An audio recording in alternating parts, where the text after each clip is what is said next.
With due respect to and consistent with the laws and regulations of the receiving state, the Philippines and Japan are expected to undertake more in-depth practical military cooperation and exercises under the RAA.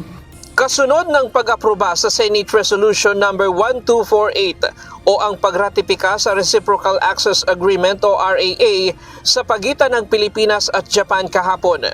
Inaasahan ng sandataang lakas ng Pilipinas na mas lalawak pa ang mga pagsasanay ng militar ng dalawang bansa.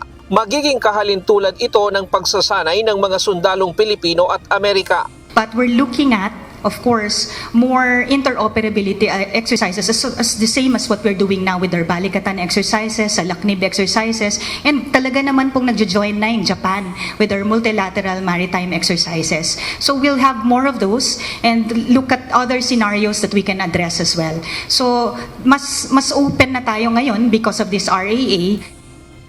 Saklaw nito ang pagpapalakas sa pagtugon sa issue ng seguridad sa cybersecurity, maritime domain awareness, pagpapalawak ng pagsasanay, palitan ng kaalaman at pagpapalakas ng Humanitarian Assistance and Disaster Response o HADR.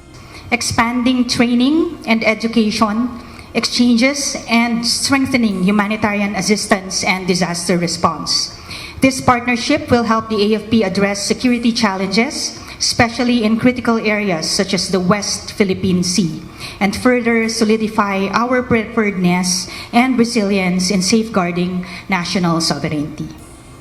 Layon ng AFP na magkaroon ng katulad na Visiting Forces Agreement sa Japan at maging sa ibang mga kaalyadong mga bansa. So ito sir, kasama na lahat dito, no, yung improvement and interoperability of our systems, intelligence sharing and gathering and sharing, yung compatibility of our communications equipment, all of those things. So malawag itong mga sakop nito, but as I said, we won't be giving the exact details until such time po na talagang we will be implementing it in the Armed Forces of the Philippines. Pero hindi pa ito pwedeng ipatupad ngayon dahil mangangailangan pa na aprubahan din ang RAA ng National Diet ng Japan. Ayon sa AFP, posibleng sa susunod na taon na ito maratipika ng Japan. Ryan Lacanlale, UNTV News and Rescue. Diyos ang aming sandigan, serbisyo publiko ang aming pinahahalagahan.